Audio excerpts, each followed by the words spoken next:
오늘 주시는 말씀 우리 함께 보겠습니다. 사도행전 13장 4절부터 12절까지 말씀입니다.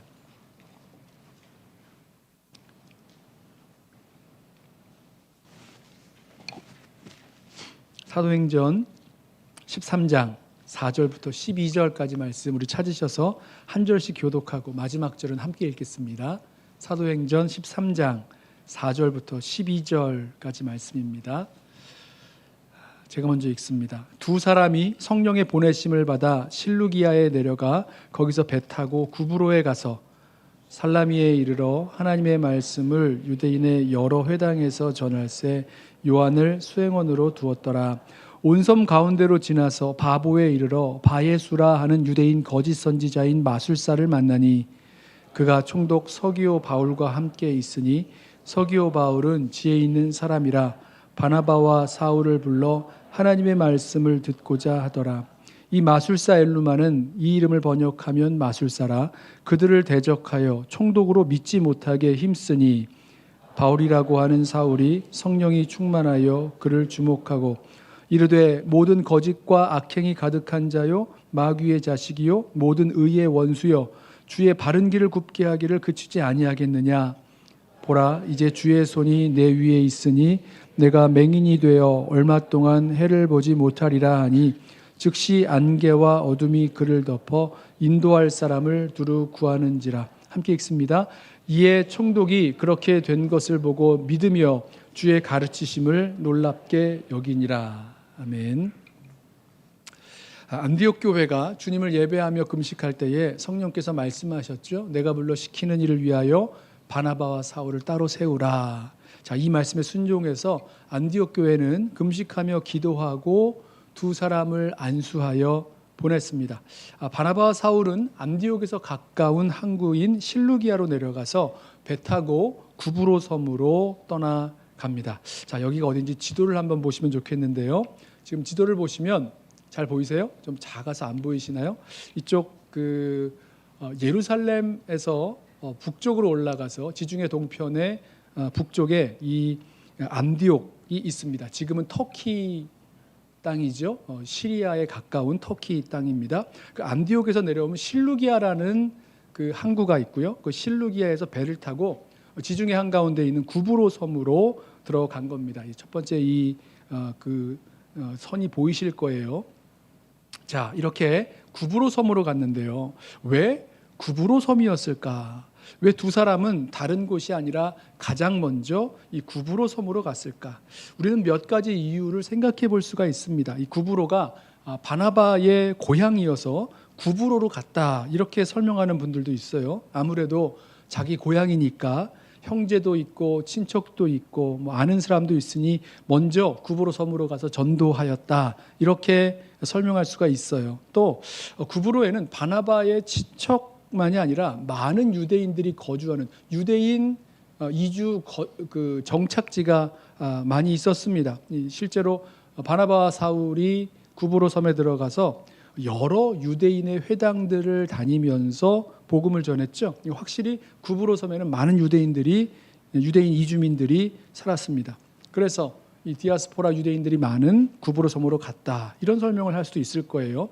구브로에는 이미 그 유대인들에게 복음을 전한 사람들도 있었습니다.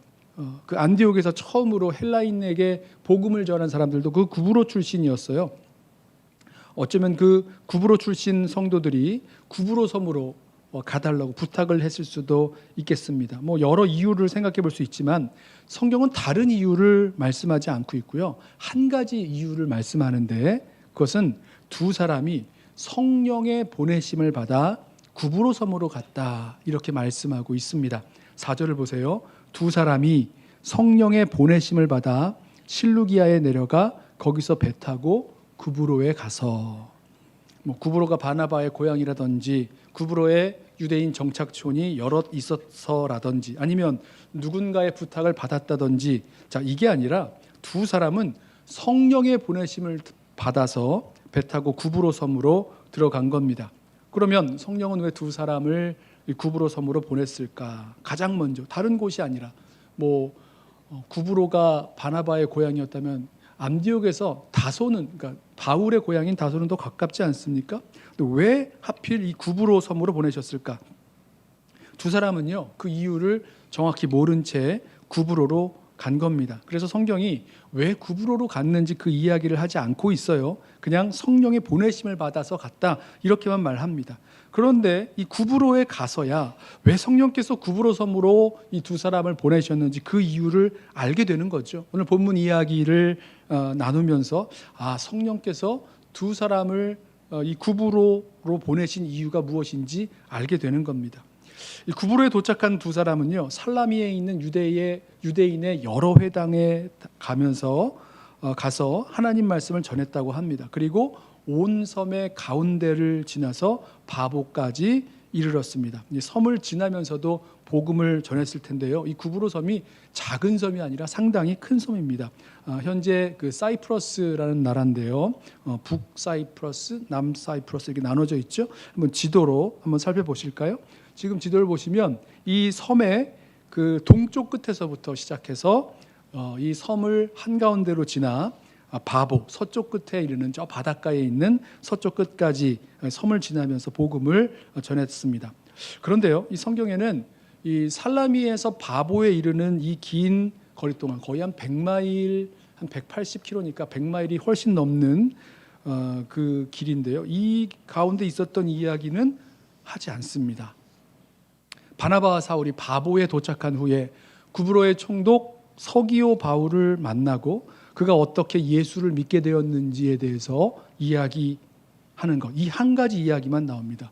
그래서요, 저는 왜 성령께서 두 사람을 불러 세우시고 먼저 구브로로 가게 하셨을까라고 했을 때 그 이유가 바로 이 사람 때문에, 총독 서기오 바울 때문에 두 사람을 먼저 구브로로 보내셨구나 하는 생각을 해보았습니다. 여러분, 바나바와 사울이 구브로로 가면서 이 로마에서 보낸 총독을 만날 것이다 라고 생각을 했을까요? 알았겠습니까? 아니죠.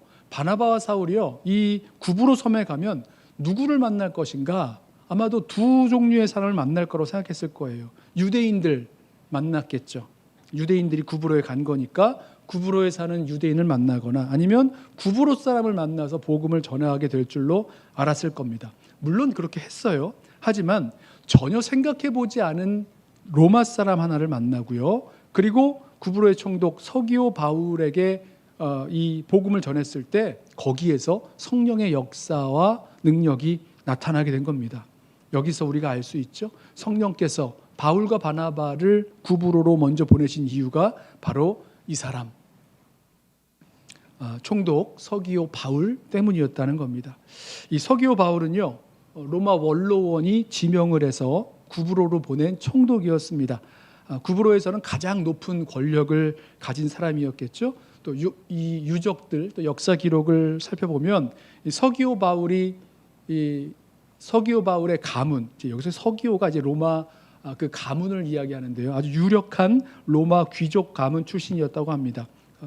그러니까 우리로 치면 이런 거죠. 돈도 많고 권력도 있고 학식도 있고 어떤 의미에서는 전혀 복음을 들어야 될 만한 그런 필요가 없는 사람처럼 보이는 사람입니다. 그런데요, 이 총독 서기오 바울을 구브로 섬의 끝에서 바보에서 만나고 주 예수님을 전하게 되었고, 놀랍게도 이 서기오 바울은 그 복음을 듣고 주님께로 돌아오게 됩니다. 자, 이 서기오 바울은요, 복음을 들을 준비가 되어 있는 사람이었습니다. 7절을 한번 보세요. 서기오 바울은 지혜 있는 사람이라 바나바와 사울을 불러 하나님의 말씀을 듣고자 하더라.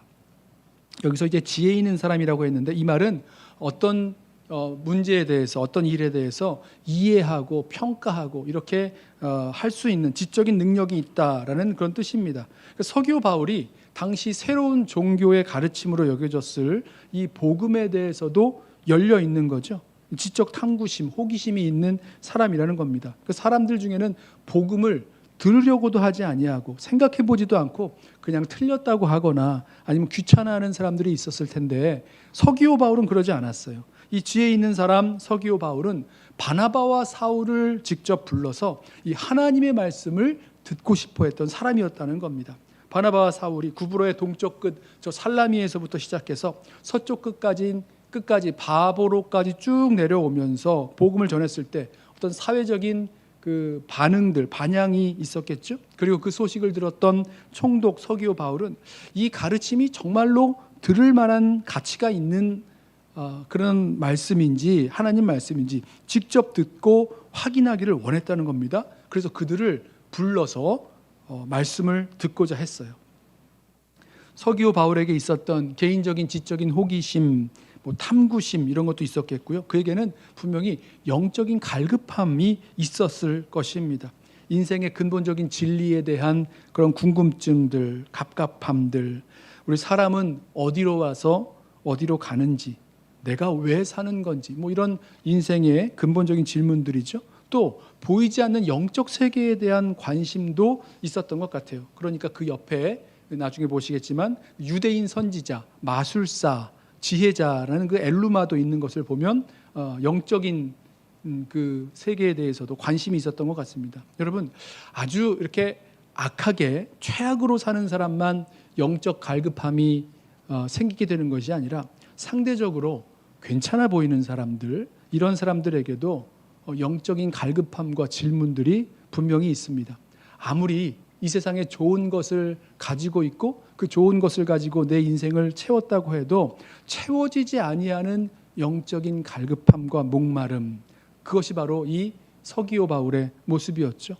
복음을 듣고 싶고 그 바울과 바나바를 청하여서 그 진리의 말씀, 하나님 말씀을 듣고 싶어하는 마음이 있었다는 것, 복음이 필요한 사람이었을 뿐만 아니라 복음의 말씀을 들을 준비된 영혼이었다는 겁니다.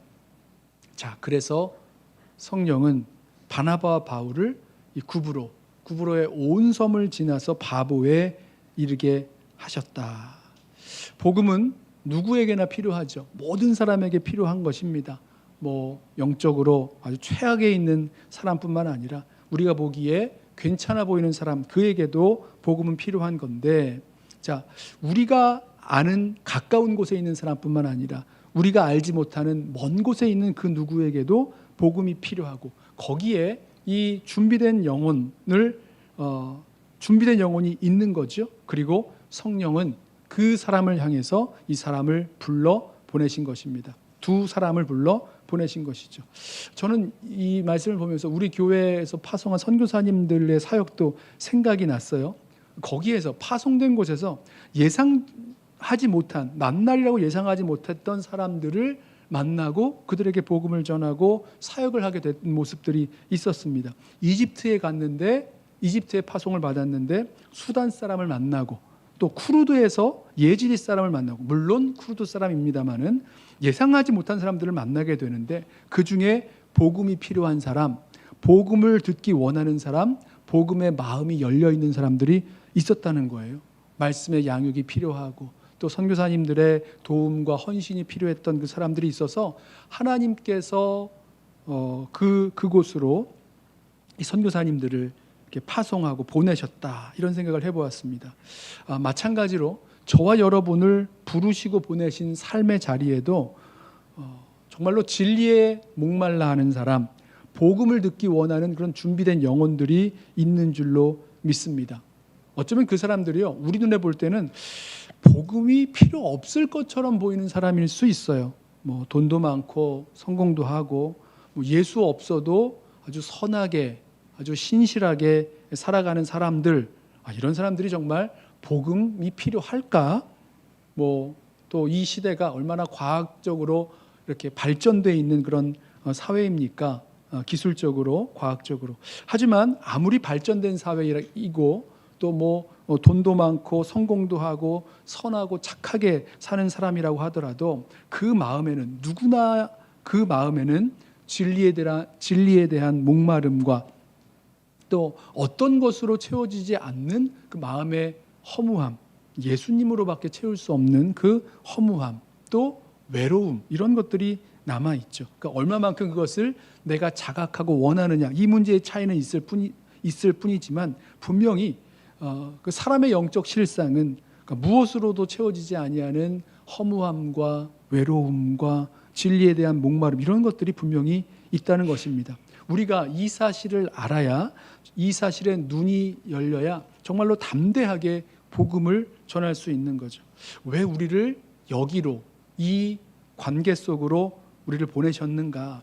왜 우리를 담장 넘어 나아가라고 하시는가? 거기에는 복음이 필요한 사람, 복음을 들을 준비가 되어 있는 사람, 우리를 통해서 우리가 전할 복음, 우리가 증거할 그 예수 그리스도를 들을 수 있는 준비가 된 사람이 있기 때문이라는 거예요. 주님은 우리를 불러서 거기로, 그 자리로 보내시는 거죠. 자, 이 믿음을 가지고 눈을 열고 나아가서 복음을 증거하는 것입니다. 이렇게 성령의 보내심을 받아 구브로로 가게 되고 복음을 듣기 원하는 사람을 만나서 복음을 전하게 되지만, 반대로 거기에는 복음 전도를 방해하는, 원치 않는 그런 세력도 있었습니다. 총독의 초청을 받아서 바울과 바나바가 가보니까 이 총독 옆에는 복음을 듣지 못하도록 이렇게 강하게 반대하고 방해하는 사람이 있었어요. 6절을 보실까요? 온 섬 가운데로 지나서 바보에 이르러 바예수라 하는 유대인 거짓 선지자인 마술사를 만나니, 8절, 이 마술사 엘루마는, 이 이름을 번역하면 마술사라, 그들을 대적하여 총독으로 믿지 못하게 힘쓰니. 당시 로마 시대의 그 권력자들, 정치하는 사람들은 이 점성술사나 신비종교 지도자들을 곁에 두고 자문을 구했다고 합니다. 이게 일반적인 모습이었다 그래요. 로마 황제들도 점성술가나 이런 사람들이 옆에 있었다 그럽니다. 그러니까 정치적인 음모나 전쟁이 계속되는 상황에서 권력자들이 그 눈에 보이지 않는 이 영적 세계의 힘을 구하고 지혜를 구하고 도움을 받고 이러고 싶었다는 거죠. 서기오 바울도 마찬가지였다는 겁니다. 이런 영적 세계의 도움과 또 자문을 구했습니다. 구브로의 총독까지 되었지만 여전히 미래는 불안하고 어떤 정치적인 판단을 내려야 될지 알 수가 없고, 그러니 이 마술사의 도움이라도 받기 원했다는 거죠. 자, 이 마술사의 이름이 바예수, 그리고 유대인 거짓 선지자, 그리고 엘루마, 마술사라고 불렸다는 겁니다. 자, 우리가 들었을 때는 이게 굉장히 안 좋은 뉘앙스로 들리지만 잘 생각해 보세요. 그렇게 안 좋은 사람이라고 알고 그 서기오 바울이, 그 총독이 엘루마를, 이 바예수를 자기 옆에 두진 않았겠죠. 우리가 들을 때는 안 좋은 뉘앙스지만 당시 이 유대교는요, 로마 사회에 있어서 굉장히 인정받는 종교적인 권위를 가지고 있는 그런 종교였습니다. 그런데 이 바예수가 유대교의 신의 그 뜻을 알려주는 그런 선지자다, 예언자다라고 했다는 겁니다. 이 사람을 거짓 선지자다라고 하면서 그에게 자문을 구하진 않았겠죠. 또 여기서 마술사, 엘루마라는 이름도요, 아랍어 어근을 살펴보면 이게 지혜자라는 뜻을 갖고 있다고 해요. 그러니까 바예수, 이 이름도 참 좋은 이름이죠. 바예수면 예수의 아들, 구원의 아들, 이런 뜻입니다. 자, 총독 서기오 바울이 이 바예수, 유대인 선지자요 지혜자인 엘루마를 통해서 하늘의 조언, 지혜로운 자문, 어떤 그런 도움을 받게 될 것이라고 생각하고 있었던 겁니다. 그런데 이 바예수가 바울과 바나바가 전하는 그 말씀을 듣고 이 총독 서기오 바울이 복음을 믿으려는 그런 낌새를 보이니까 믿지 못하게 하려고 애를 썼다는 거죠. 우리말로 보면 믿지 못하게 애를 썼다 이렇게 나와 있는데, 이걸 직역을 하면 이렇습니다. 총독을 믿음으로부터 돌이키게 하려고 애를 썼다, 이런 뜻입니다. 그래서 돌이키다라는 말은 바른 길에서 탈선하다, 꼿꼿한 것, 바르게 되어 있는 것을 비틀어 버린다, 이런 뜻을 가지고 있어요. 그러니까 무슨 말이냐면, 마술사 엘루마는 총독이 복음에 관심을 보이고 믿음을 가지려는 그 낌새가 보이니까 그런 걸 막으려고, 그 마음을 바른 길에서 돌이키게 하려고 필사적으로 힘을 썼다는 겁니다. 여기서 총독 서기오 바울이 그 마음을 이 믿음의 복음에 빼앗겨 버리면, 예수를 믿게 되면 그동안 총독에게 점을 쳐준다거나 신의 지혜라고 조언을 하면서 받았던 물질적인 수익이나 어떤 이권들 이런 걸 다 잃어버리게 될 테니까 이걸 방해하고 있었다는 거죠. 자기 밥그릇을 뺏길 것 같으니까 결사적으로 예수 못 믿게 애를 쓴 겁니다. 십자가에 못 박힌 예수가 죽었다가 사흘 만에 부활했다. 그래서 그가 그리스도시다, 주시다.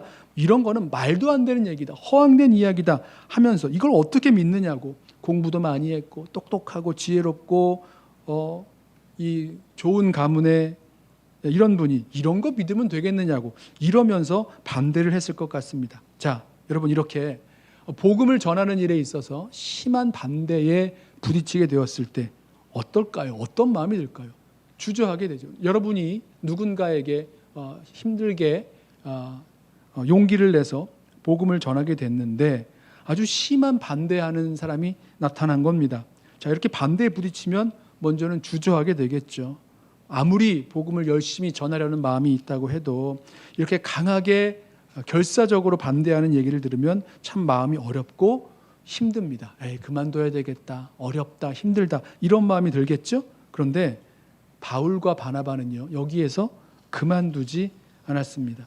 여러분, 우리가 주님께서 우리에게 맡기신 일을 하다가 정말로 힘들고 어렵고 속상하고 포기하고 싶은 그런 순간이 있을 때가 있습니다. 정말 모든 것 다 그만두고 싶고 아주 정말 힘들어서 그만두고 싶을 만큼 어렵게 하는 사람들이 있을 수가 있어요. 여러분, 그런데 그 가운데도 하나님께서 그렇게 허락하신 뜻이 있는 줄로 압니다. 우선 하나님의 일은요, 내 뜻과 내 힘으로 내 지혜로 하는 것이 아님을 알게 하시는 자리인 거죠. 주님이 부르셨고 주님이 보내셨고 주님이 일을 맡기셨고 내가 그 일을 감당한다면 그것은 내 힘과 내 지혜와 내 능력으로 하는 것이 아니라 주님 주신 힘과 능력으로 주님의 지혜로 주님의 일에 동참해서 하는 것임을 알게 해주시는 그런 목적이 있는 거죠. 그러니까 거기서 멈추거나 뒤로 물러가거나 포기하면 안 되는 겁니다. 주님께서 우리를 불러 일을 맡기셨다면 내가 내 힘으로 하는 것 아니고 거기에서 주님께서 주신 능력과 지혜로 그 일 감당하게 하실 줄로 믿고 주님의 그 일에 동참하며 따라가면 되는 거죠. 자, 이렇게 바예수 엘루마가 복음을 대적하는 상황에서 바울, 그동안 사울이라고 불렀던 이 바울이 앞으로 나섭니다. 지금까지는 늘 바나바와 사울이라고 부르면서 사울은 늘 뒤에 있었는데 이제 로마 이름으로 바울이라고 부르는 이 사울이 앞으로 나가서 영적 싸움을 싸우게 됩니다. 어떻게 싸울까? 9절을 보세요. 바울이라고 하는 사울이 성령이 충만하여 그를 주목하고, 자, 성령 충만한 바울. 이 성령 충만한 바울이 이 싸움을 멈추지 아니하고 뒤로 돌아가지 아니하고 이 싸움을 싸운다는 겁니다. 성령 충만한 바울은요, 마술사 이 바예수와의 사이에서 영적 전쟁이 있다는 것을 알았고요. 이 싸움을 싸우게 되는데 이때 성령 이 복음을 증거하려는 이 바울에게 성령이 충만하게 임하셨고 성령 충만한 바울이 바예수를 강한 어조로 책망합니다. 10절 보세요. 이르되 모든 거짓과 악행이 가득한 자요 마귀의 자식이요 모든 의의 원수요 주의 바른 길을 굽게 하기를 그치지 아니하겠느냐. 보라, 이제 주의 손이 내 위에 있으니 내가 맹인이 되어 얼마 동안 해를 보지 못하리라. 성경 어디를 봐도 바울이 이렇게 아주 격하게 강하게 저주하면서 복음을 전했던 적은 없는 것 같아요. 여긴 이유가 있죠. 이 바예수의 뒤에 있는 그 영적인 실체, 어둠의 권세 잡은 자, 사단의 존재를 지금 꾸짖고 책망하고 있는 겁니다. 총독 서기오 바울에게 보여주는 거죠. 지금 바예수가 계속해서 마술사 바예수가 계속해서 조언을 주고 좋은 길로 인도해 준다고 생각하고 있었는데 그게 아니라 바예수의 뒤에 있는 영적인 실체, 바로 사단 마귀가 있다는 것을 보여주는 것입니다. 성령 충만한 바울은 복음 전파를 가로막는 바예수를 향해서 마귀의 자식이라고 부릅니다. 물론 이제 모든 의의 원수, 의의 원수라고도 부르긴 했는데요. 마귀가 하는 일이 거짓말, 비방 이런 걸 통해서 예수 그리스도의 복음이 전파되는 것을 방해하고 대적합니다. 고린도후서 4장 4절에 이렇게 말씀하죠. 이 세상의 신이 믿지 아니하는 자들의 마음을 혼미하게 하여 그리스도 영광의 복음의 광채가 비치지 못하게 함이니. 이해되세요? 사단이 믿지 아니하는 그 사람들, 예수 믿기 전에 그 마음을 아주 혼미하게 만들어서 예수 그리스도의 이 복음의 빛, 그 영광의 빛이 비치지 못하게 한다는 겁니다. 근데 지금 이 일을 누가 하고 있는 거예요? 바예수가, 마술사 바예수, 거짓 선지자 바예수가 이 일을 하고 있으니까 이건 마귀의 일을 대신하고 있는 마귀의 자식이라는 거죠. 그래서 바예수를 마귀의 자식이라고 부릅니다. 주의 바른 길을 굽게 하고 있는 거다라고 하면서 책망을 하죠. 결과적으로 바울은 이 바예수를 책망하는데 얼마 동안 이제 맹인이 돼서 보지 못하게 될 것이다라고 선언을 하죠. 그리고 바울의 말이 떨어지자마자 즉시 주 예수님의 손이 바예수를 덮었고 그 눈에 안개가 낀 것처럼 앞이 보이지 않게 되었습니다. 앞이 보이지 않으니까 이 바예수가 어두워져서 눈이 어두워져서 어디로 가야 될지 막 더듬으면서 자기를 좀 잡아서 이끌어줄 사람을 찾게 되었어요. 자, 이 모습을 누가 본 겁니까? 서기오 바울, 총독이 보게 되는 거죠.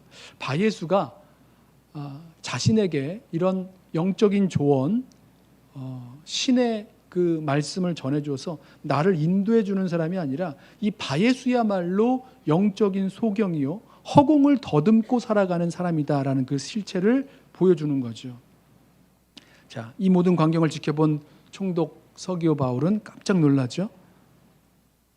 이 사울의 말 한마디에 마술사 바예수가 순식간에 시력을 잃고 맹인이 된 것을 보고 아주 큰 충격을 받습니다. 12절 이에 총독이 그렇게 된 것을 보고 믿으며 주의 가르치심을 놀랍게 여기니라.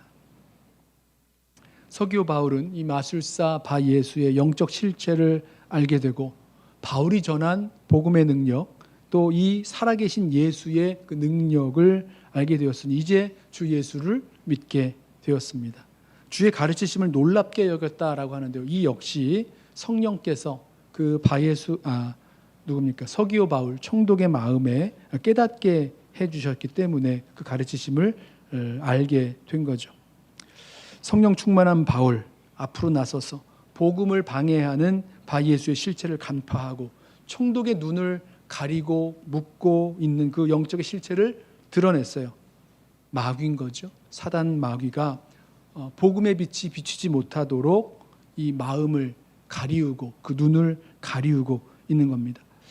후에 사도 바울이 에베소서 6장에서 말씀하기를 우리의 씨름은 혈과 육을 상대하는 것이 아니요 통치자들과 권세자들과 이 어둠의 세상 주관자들과 하늘에 있는 악의 영들을 대함이다 라고 분명히 말씀합니다. 그러면서 이 마귀의 괴계를 마귀의 간계를 대적하기 위하여 하나님의 전신갑주를 입으라 말씀하고 있고요. 성령 안에서 깨어 기도할 것을 말씀합니다. 그래요. 저와 여러분이 이 영적인 싸움을 감당하면서 살아가고 있다는 것을 우리 기억했으면 좋겠습니다.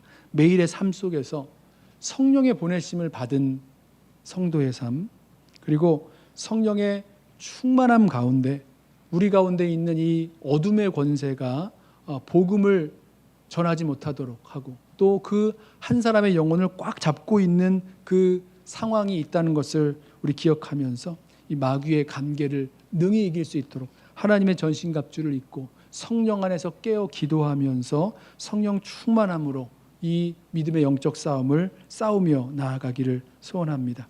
그랬을 때에 우리를 통해서 주님께서 정말로 주님께 돌아오기를 원하는 그 영혼들이 돌아오게 되는 그 역사를 이루어 나가시는 거죠.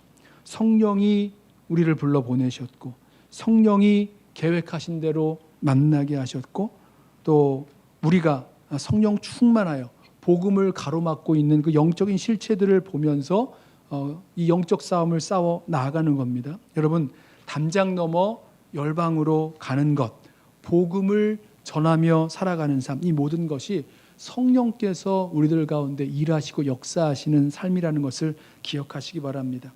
성령께서 우리를 담장 넘어 보내신 그 이유가 있는 거죠. 거기에 복음이 필요한 사람, 복음을 들을 준비가 되어 있는 사람이 있기 때문이에요. 우리의 가까운 곳에 있는 사람이든지 아니면 멀리 있는 사람이든지, 그리고 우리 눈에 정말 복음이 필요 없는 것처럼 보이는 사람일지라도 분명히 그 사람에게 복음이 필요하기에, 그리고 복음을 들을 준비가 되었기에 주께서 우리를 보내시는 것입니다. 또 한 가지 영적인 방해가 있었어요. 그래서 그냥 포기하고 물러서기 쉬운데 그렇지 않다는 거죠. 복음을 전하도록 우리를 불러 보내셨다면 거기에 복음이 필요한 사람이 있을 뿐만 아니라 복음을 전하고 영적 싸움을 싸울 수 있는 그 힘을 주님께서 주시고 그 싸움을 주님께서 싸우시는 겁니다. 주님의 손이 그 바 예수에게 임하시는 것처럼요. 그래서 우리는 늘 성령 충만을 구하고 성령 충만 가운데 이 보이지 않는 어둠의 세력 가운데 복음의 빛을 비추어 나아가는 거죠. 거짓과 어두움은 드러나게 될 것이고 물러가게 될 것이고 복음의 역사가 우리를 통해서 이 땅 가운데 나타나게 될 것입니다. 이 진리의 싸움, 영적 싸움을 싸워야 하는 거죠. 그 가운데 성령께서 분명히 역사하시고 승리하게 하실 줄로 믿습니다. 우리 달라스 연합교회 모든 성도 여러분들, 우리 모두에게 정말 성령 충만하여서 주님의 마음을 품고 강력하게 기도하며 또 성령 충만함 받아서 능력으로 복음 전하며 또 주께서 보내신 그곳에 순종하며 나아갈 수 있는 우리 모든 성도들 또 연합교회 되시기를 주님의 이름으로 부탁하며 축원합니다. 기도하겠습니다.